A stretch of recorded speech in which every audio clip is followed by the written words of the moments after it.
जो रेसलर्स कह रहे हैं उसका जवाब दीजिए। मोदी जी 1.25 साल तक ब्रिजभूषण शरण सिंह, स्मृति ईरानी जो ट्रोल मंत्रालय की कैबिनेट मिनिस्टर है, वो कहां पर है और कुछ क्यों नहीं बोल रही है?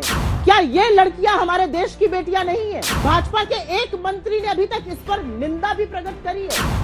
आई जब स्मृति ईरानी जी की आंधी तो उड़ गया राहुल गांधी और वायनाड पहुंचा। वो हवाओं का रुख अपनी ओर मोड़ रहा है, दिल से दिल मिलाकर भारत को जोड़ रहा है। क्या अब राहुल का कांटा बीजेपी के गले में अड़ा है? तभी पीएम को सड़कों पर उतरना पड़ा है। क्या हाथरस पर, कुलदीप सिंह सेंगर पर, चिन्मयानंद पर, अंकिता ठाकुर पर स्मृति ईरानी कभी भी बोली है?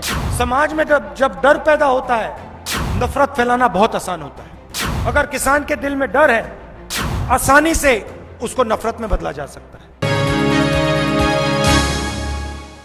राहुल गांधी की भारत जोड़ो यात्रा ने बीजेपी को जितना बड़ा झटका दिया है, वैसा पिछले 7-8 सालों में ना तो किसी नेता ने और ना ही विपक्षी पार्टी ने बीजेपी को दिया होगा। कांग्रेस की इस सबसे बड़ी मुहिम ने बीजेपी को बैकफुट पर लाकर खड़ा कर दिया।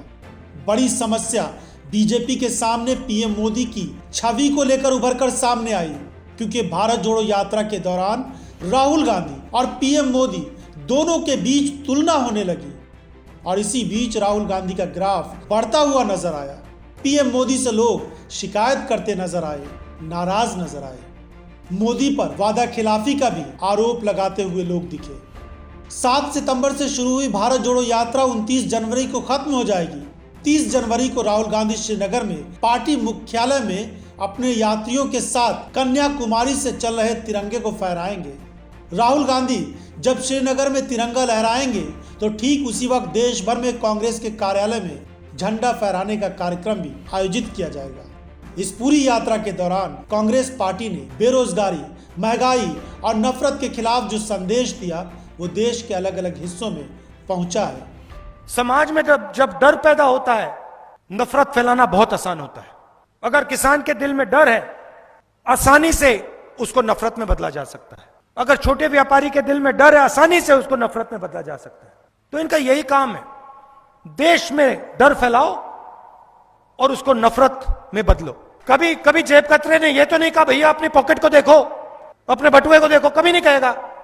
कहेगा देखो उधर देखो, ऐश्वर्या राय की ओर देखो, शाहरुख खान की ओर देखो, विराट कोहली की ओर देखो, हिंदू मुस्लिम की बात करो। और जैसे उधर ध्यान गया, फटाक पीछे से गई। तो ये कर रहे हैं, ये जेब कतरा 1000, 2000, 5000 रुपए चोरी करता है, ये लाखों करोड़ रुपए हिंदुस्तान की जनता से छीन लेते हैं। इस बीच कांग्रेस के नेताओं के हौसले बुलंद हैं और वो बीजेपी के तमाम बड़े नेताओं को घेरने में लगे हुए हैं। प्रधानमंत्री समेत बीजेपी के कुछ दिग्गज मंत्री भी कांग्रेस नेताओं के निशाने पर रहते हैं। इन मंत्रियों में सबसे ऊपर नाम आता है केंद्रीय मंत्री स्मृति ईरानी का। कांग्रेस के नेता आरोप लगाते हैं कि जब भी कोई बड़ा मुद्दा होता है, महंगाई, बेरोजगारी हो या फिर महिला सुरक्षा या फिर कोई और आम लोगों से जुड़ा मुद्दा, तो स्मृति ईरानी चुप्पी साध देती है। आज तक के स्टूडियो में भी स्मृति ईरानी पर इस तरह के आरोप लगते हुए नजर आए।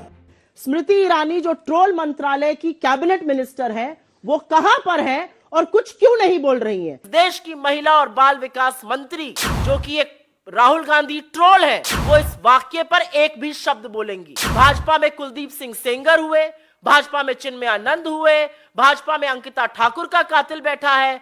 ये क्या है भाजपा का चाल चरित्र और चेहरा? टीवी चैनल से लेकर आम लोगों के बीच भारत जोड़ो यात्रा की चर्चा है। उधर राहुल गांधी भारत जोड़ो यात्रा के माध्यम से लगातार बीजेपी को घेर रहे हैं और प्रधानमंत्री नरेंद्र मोदी के बारे में बता रहे हैं कि उन्होंने बस चंद लोगों के लिए ही काम किया है। जनता इस समय बेहद परेशान है।